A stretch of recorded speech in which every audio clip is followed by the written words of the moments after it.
ومن أحسن قولا ممن دعا إلى الله وعمل صالحا وقال إنني من المسلمين. زما عزتمندو مسلمانانو ورونو عموما او د اشاعت التوحید و سنت علماء کرامو طلباء کرامو او عوام مسلمانانو ورونو خصوصا تاسو ته معلومه ای چې د اکتوبر د میاشتې په 26 تاریخ باندې د پنجشنبې په ورځ باندې د دارالقرآن نه مخامخ پنجپیر صوابۍ کې به د 3 ورځو 3 روزه اجتماع تربیتی او اصلاحي او دینی او اسلامی اجتماعي په دې کې به د مملکت خداداد پاکستان د 4 صوبو او د هرې ضلع نه علماء کرام او دارنګه طلباء کرام او د توحید او د سنت پتنګانان شمولیت کوي. زما د فقیر پل تقصیر ستاسو په ټولو په خدمت کې د عرض دی چې دې اجتماع لا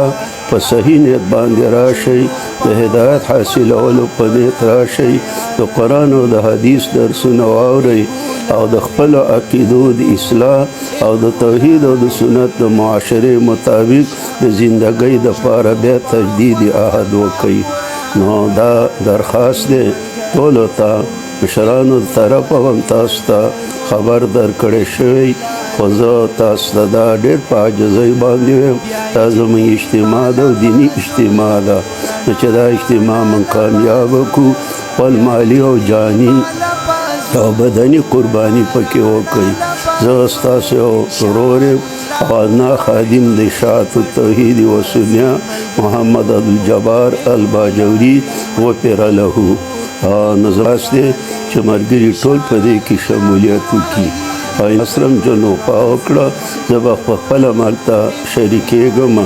هلته به ستاسو زموږ ملاقات کېږي. والسلام علیکم ورحمت الله وبرکاته. په دې کې زنده‌باد چغو ته حاجت نه او جنډو ځلولو ته حاجت نه